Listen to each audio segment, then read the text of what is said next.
नमो नमः सर्वेभ्यः। आइए आज हम इस वीडियो के माध्यम से कक्षा 8वीं द्वितीय पाठ दूसरा पाठ जिसका नाम है बिलस्य वाणी न कदापि में श्रुता। इस पाठ की अत्यंत ही सरलतम तरीके से व्याख्या सीखेंगे। तो आइए सीखना प्रारंभ करें। बिलस्य वाणी न कदापि में श्रुता, यदि में मैंने, बिलस्य बिल यानी गुफा, गुफा की, वाणी आवाज, कदापि न सुता कभी भी नहीं सुनी। इस पाठ में ये बताया गया है कि जो जिसका स्वभाव नहीं है, यानी जो घटना कभी घटित नहीं हुई है और वो चीज़ घटित हो जाए तो वहाँ पर हमें तुरंत संदेह करना चाहिए, डाउट करना चाहिए। ये तो ऐसा नहीं था लेकिन ऐसा हुआ, कुछ तो इसमें कारण है। जिस प्रकार से यदि मान लो कोई आपका बुरा चाहने वाला व्यक्ति है, ठीक है, कोई दुष्ट व्यक्ति है और वह हम देखें कि अचानक ही उसके स्वभाव में परिवर्तन हो गया है, तो हमें तुरंत ही उस व्यक्ति का विश्वास नहीं कर लेना चाहिए, क्योंकि हमें पता है कि ये व्यक्ति हमेशा दूसरों का अहित करता है, नुकसान करता है। हो सकता है कि वह किसी कारणवश ऐसा कर रहा हो अपने स्वार्थ सिद्धि के लिए। तो वहाँ पर हमें तुरंत चिंतन करना चाहिए, विचार करना चाहिए, सोचना चाहिए, फिर बाद में ही उसकी बातों को मानना चाहिए। तो यहाँ पर ऐसे ही गीदड़ यानी शृगाल के माध्यम से बताया गया है कि शृगाल भी गुफा में जाना चाहा, लेकिन उसने अपनी बुद्धि का प्रयोग करके कि कोई इसमें जानवर तो नहीं है हिंसात्मक जो मुझे नुकसान पहुंचा सके, तो इसलिए वैसे अपने दिमाग का प्रयोग किया और अपनी युक्तियों से उस बड़ी मुसीबत से बच गया। तो आप सभी भी अपनी बुद्धि का प्रयोग करके सोच विचार के यदि कार्य करेंगे तो कभी भी परेशानियों का सामना नहीं करेंगे। तो आइए इस पाठ को सीखना प्रारंभ करें। सर्वप्रथम है प्रस्तुत पाठ संस्कृत के प्रसिद्ध कथा ग्रंथ पंचतंत्रम के तृतीय तंत्र काकोलुकीयम से संकलित है। पंचतंत्र के मूल लेखक विष्णु शर्मा है।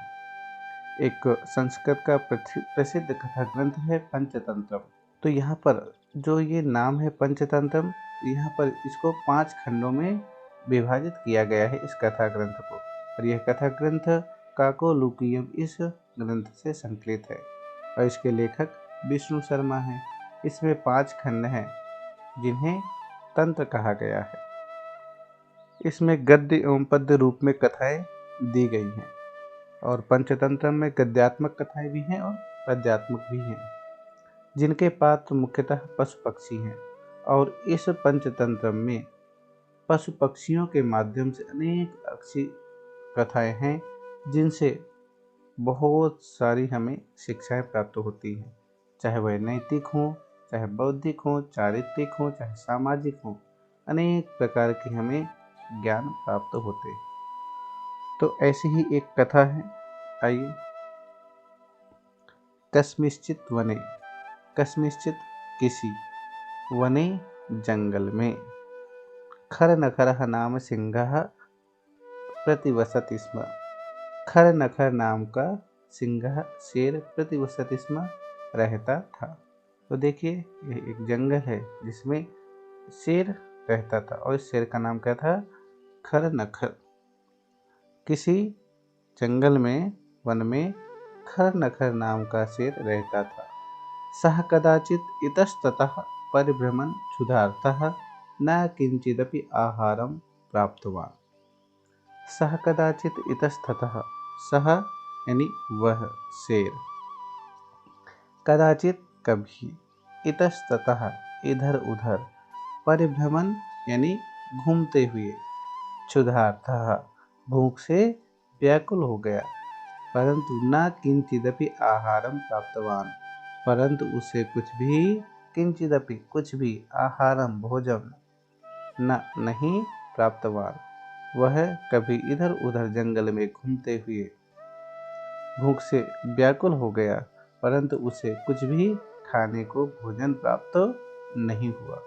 तब ततः सूर्यास्त समय, ततः तब, सूर्यास्त समय यानी सूर्यास्त के समय, संध्या काल में शाम को, एकाम महतीम गुहाम, एकाम एक, महतीम यानी बड़ी, गुहाम गुफा को, दृष्टवा देखकर, सह अचिंतयत तब सूर्यास्त के समय यानी शाम को एक बड़ी गुफा को देख करके, सह अचिंतयत उसने सोचा, नूनम एतस्याम गुहायाम रात्रौ कोपि जीवः आगच्छति, नूनम निश्चित ही, एतस्याम गुहायाम इस गुफा में, रात्रौ कोपि जीवः यानी रात्रि में कोई जीव, आगच्छति आता है।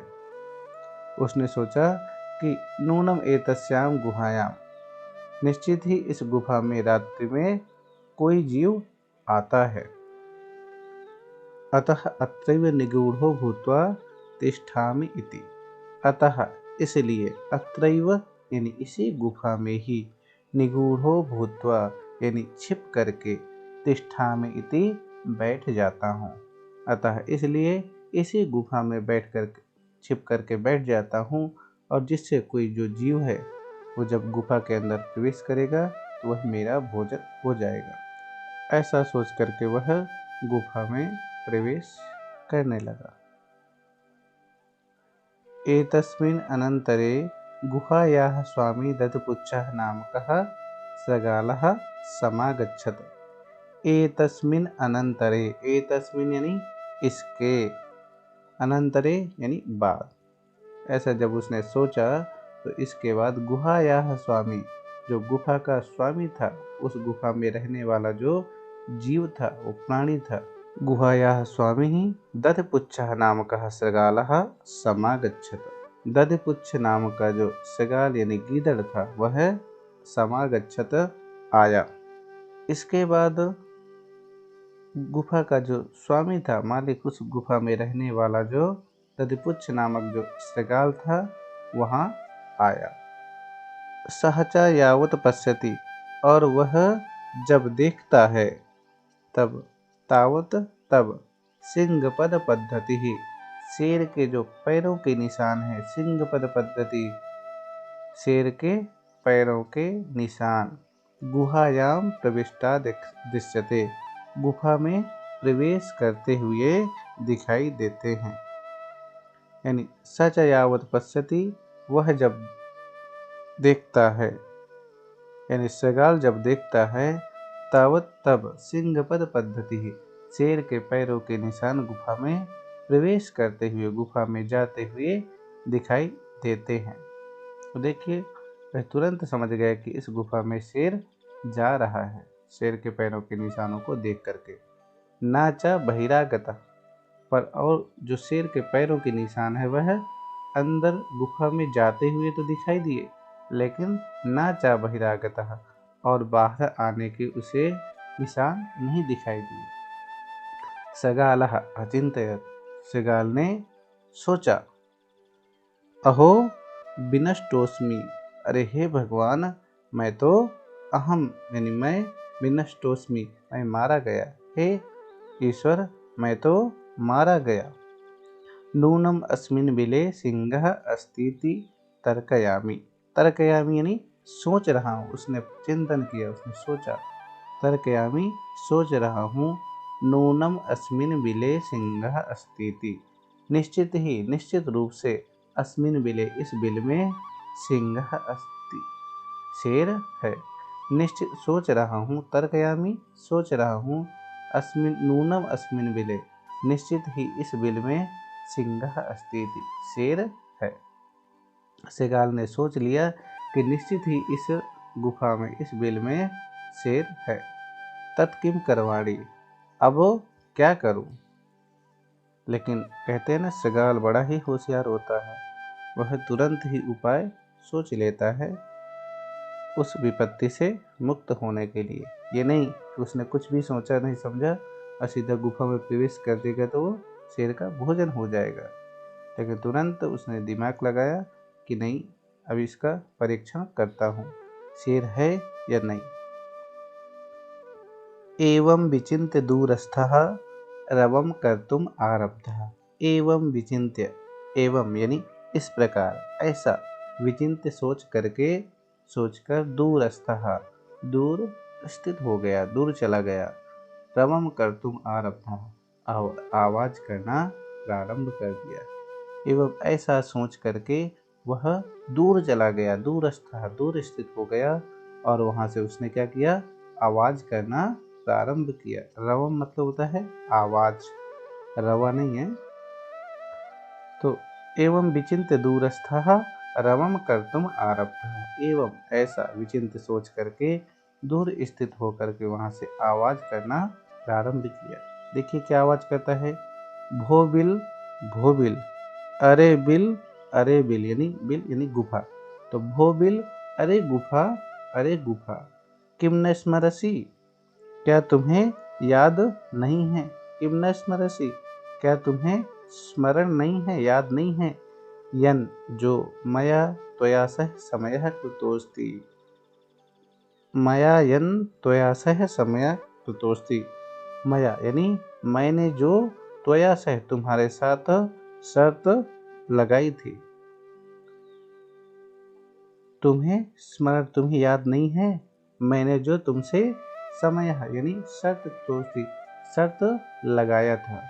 यद यद जो, यदा अहम जब मैं बाह्यतः प्रत्यागमिष्यामि, जब यदा अहम यानी जब मैं बाह्यतः बाहर से प्रत्यागमिष्यामि बाहर से वापस आऊंगा, तदा तुम माम आकारयिष्यसि, तदा तब तुम माम मुझे आकारयिष्यसि बुलाओगी, आवाज दोगी। मया यन त्वया सह समयः कृतोस्ति, मैं जो तुम्हारे साथ शर्त लगाया था, यत जो यदा अहम बाह्यतः प्रत्यागमिष्यामि, जब मैं बाहर से वापस आऊंगा, तदा तुम माम आकारयिष्यसि, तब तुम मुझे आकारयिष्यसि यानी बुलाओगी, आवाज दोगी।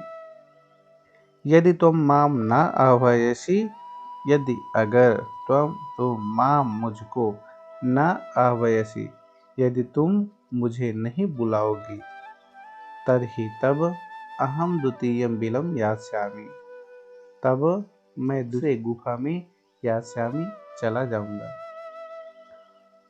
जो तुमने मुझसे शर्त लगाई थी कि जब मैं बाहर से आऊंगा तब तुम मुझे पुकारोगी, बुलाओगी, यदि तुम मुझे नहीं बुलाओगी तब मैं दूसरे गुफा में चला जाऊंगा, तुमसे नाराज हो जाऊंगा। जब उसने ऐसा बोला तो शेयार ने सोचा कि निश्चित ही इसका स्वामी इसको बुलाता होगा। तो देखिए आगे, अथ अब यानी इसके बाद, एतत् श्रुत्वा यह सुन करके, सिंहः अचिंत्यत, उस शेर ने सोचा, नूनम एषा गुहा स्वामिनः सदा समाह्वानं करोति, नूनम निश्चित ही, ऐसा गुफा यह जो गुफा है, स्वामिनः अपने स्वामी का, यानी गुफा में जो रहने वाला जो स्वामिनः यह शब्द प्रयोग किया गया है श्रृगाल के लिए। तो नूनम ऐसा गुफा यानी निश्चित ही यह गुफा, स्वामिनः अपने स्वामी श्रृगाल का, सदा समाह्वानम करोति, सदैव आवाहन करती है, यानी सदैव पुकारती है, बुलाया करती है। परंतु मद भयात न किंचिदपि वदति, परंतु लेकिन मद भयात यानी मेरे डर के कारण, यानी परंतु मेरे डर के कारण, मुझसे डर यानी मुझसे भय के कारण, किंचिदपि न वदति कुछ भी नहीं बोल रही है। अथवा साधु इदम कथ्यते, साध्विदम साधु इदम उच्यते, अथवा ठीक ही कहा गया है। क्या कहा गया है, भय संतस्त मनसा, भय यानी होता है डर से, संतस्त भयभीत, डर से भयभीत, मनसा मन वाले व्यक्ति के, हस्तपादादिकाः क्रियाः, हस्त हाथ, पादादिकाः पैर इत्यादि, क्रिया यानी काम नहीं करते हैं। भय से भयभीत मन वाले व्यक्ति के हाथ पैर इत्यादि कार्य नहीं करते हैं। जब कोई व्यक्ति किसी चीज़ से डर जाता है तो ऐसा लगता है जैसे मानो उसके हाथ पूरे काठ के हो गए हों। उसके हाथ पैर इत्यादि कुछ भी नहीं कार्य करते हैं। और प्रवर्तन्ते न वाणी, और वाणी न प्रवर्तन्ते, और उसकी आवाज़ भी नहीं निकलती है। और बेपतु चाधिको भवेत, और शरीर में कंपन अधिक होने लगता है। तो हम पहले क्या करते थे बचपन में कि छुप जाया करते थे। अब जब कोई बगल से निकलता था अंधेरे में तो उसको हम डरा दिया करते थे, जिससे वो बिल्कुल एकदम भयभीत हो जाता था, डर जाता था। तो जब भी व्यक्ति अत्यंत ही भयभीत हो जाता है, डर जाता है, तो भय से भयभीत व्यक्ति के हाथ पैर इत्यादि कार्य नहीं करते हैं। प्रवर्तन्ते न वाणी, और उसकी आवाज़ भी नहीं निकलती है। बेपथुश्चादिको भवेत, और शरीर में कंपन अधिक होने लगता है। डर के मारे व्यक्ति इतना ज़्यादा भयभीत होता था डर के कारण कि उसके हाथ पैर इत्यादि कांपने लगते हैं। तो उसने सोचा कि निश्चित ही ये जो गुफा है वह मेरे डर के कारण उसके हाथ पैर इत्यादि भी कार्य नहीं कर रहे हैं और उसकी आवाज़ भी नहीं निकल रही है। तो निश्चित ही यह मुझसे डर गई है और मेरे डर के कारण यह गुफा आवाज़ नहीं कर रही है। तद अहम अस्य आह्वानम करोमि। उसने सोचा कि ठीक है, कोई बात नहीं, गुफा नहीं बुलाती है तो मैं ही इसको बुलाता हूँ। तद अहम अस्य आह्वानम करोमि, तद इसलिए, अहम अस्य आह्वानम करोमि, मैं इसको आवाहन करता हूँ, यानी आवाहन करता हूँ यानी बुलाता हूँ। एवं सह बिले प्रविश्य में भोजन भविष्यति, और इस प्रकार से जब मैं उसको बुलाऊंगा तो वह समझ जाएगा कि गुफा बुला रही है और वह गुफा के अंदर आएगा और मेरा भोजन हो जाएगा। एवं सह बिले प्रविश्य में भोजन भविष्यति, शेर सोचता है इस प्रकार से वह बिल में प्रवेश करेगा जब गुफा में तो मेरा भोजन हो जाएगा। इत्थम विचार्य सिंहः सहसः सगालस्य आह्वानम अकरोत्। इत्थम विचार्य, ऐसा सोच करके, इस प्रकार से सोचकर, सिंहः सहसा सगालस्य आह्वानम अकरोत्, आह्वानम अकरोत् जब अलग अलग करेंगे तो आह्वानम अकरोत् लंग लकार में हो जाएगा, करोत् किया। इत्थम विचार्य, इत्थम यानी ऐसा विचार्य सोच करके, सिंह शेर, सहसा अचानक ही, सृगालस्य, सृगाल यानी गिद्ध का, आवाहनम करोत उसको बुलाया। सिंहस्य उच्च गर्जन प्रतिध्वनिया, सिंहस्य शेर की उच्च गर्जन यानी ऊंची गर्जना से, ऊंची दहाड़ से, की प्रतिध्वनिना यानी ध्वनि से, सा गुफा उच्चैः सगालम आह्वयत, सा गुफा वह गुफा जोर से, सगालम आह्वयत सगाल को यानी उस सियार को, आह्वयत यानी बुलाया। और जब गुफा में कोई आवाज़ की जाती है तो वह गुफा से आवाज़ जो निकलती है वह और ही उससे यानी डबल आवाज़ में होकर के ही वापस निकलती है। तो जैसे ही शेर ने आवाज़ वहाँ से लगाई, और शेर की वैसे भी दहाड़ काफ़ी तेज होती है, जैसे ही शेर ने गुफा से बोला तो वह जो शेर की आवाज़ थी वह और ज़्यादा तीव्र होकर के उच्च गर्जन यानी ऊंची गर्जना से, ऊंची गर्जना से की प्रतिध्वनिना उस आवाज़ से, गुफा उच्च ही सगालम अवध जोर से, सगाल उस सगाल गिदड़ सियार को अवैध यानी बुलाया, पुकारा। अनेन अन्ये पशवः भयभीताः अभवन्, अनेन इस प्रकार से जब उसने आवाज़ किया तो अन्य यानी दूसरे भी जो जंगल के पशु थे वे भी भयभीताः अभवन्, वे भी डर गए।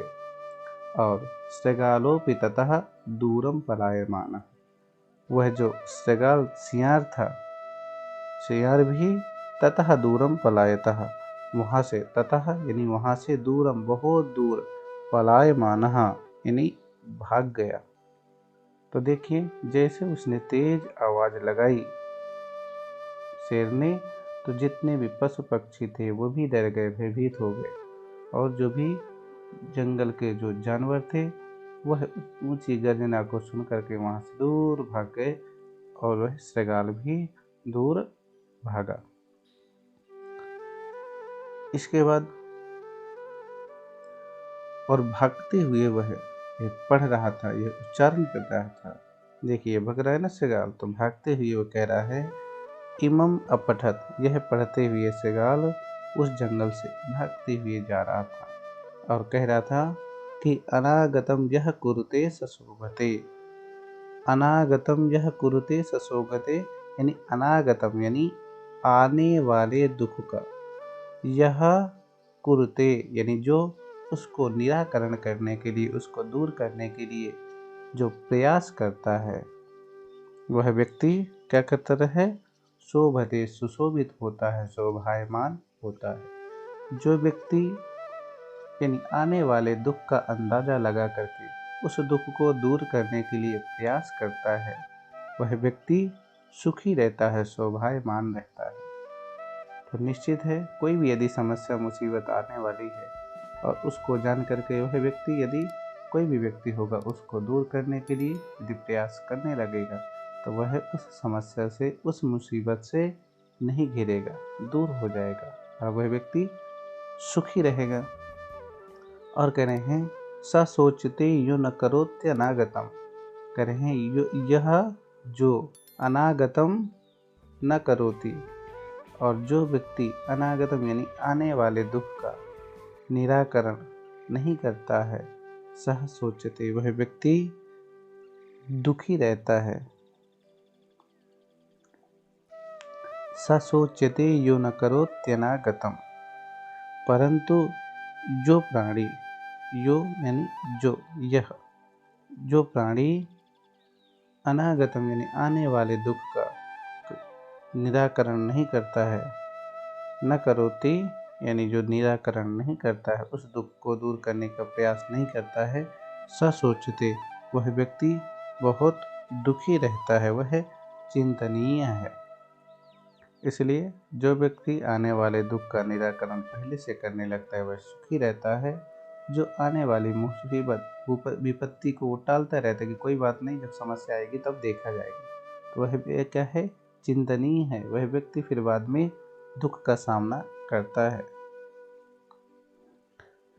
आगे कह रहा है कि अत्र वने यानी यहाँ जंगल में, संस्थस्य यानी रहते हुए, जरा समागता यानी जरा मन होता है वृद्धावस्था, बुढ़ापा, समागता आ गया। कह रहा है अत्र वने इस जंगल में रहते हुए, जरा समागता मेरी बुढ़ापा आ गई, मैं बूढ़ा हो गया। परंतु विलस्य वाणी न कदापि में सुता, परंतु गुफा की आवाज़ मैंने कभी नहीं सुनी। और देखो उसने अपने दिमाग का प्रयोग किया और भयानक से भयानक जो विपत्ति थी, मुसीबत थी, यदि बिना सोचे समझे वह गुफा में प्रवेश कर देता तो वह अपने जान से हाथ धो बैठता, अपनी जान गंवा देता।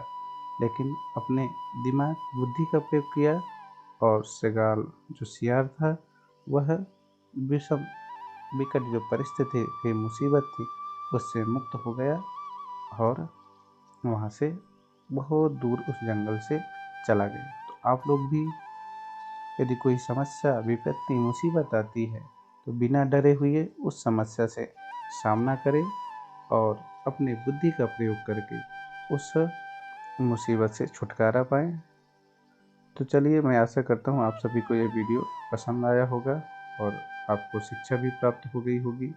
फिर मिलेंगे एक नए वीडियो के साथ। सर्वेभ्यः धन्यवादः। पुनर्मिलामः।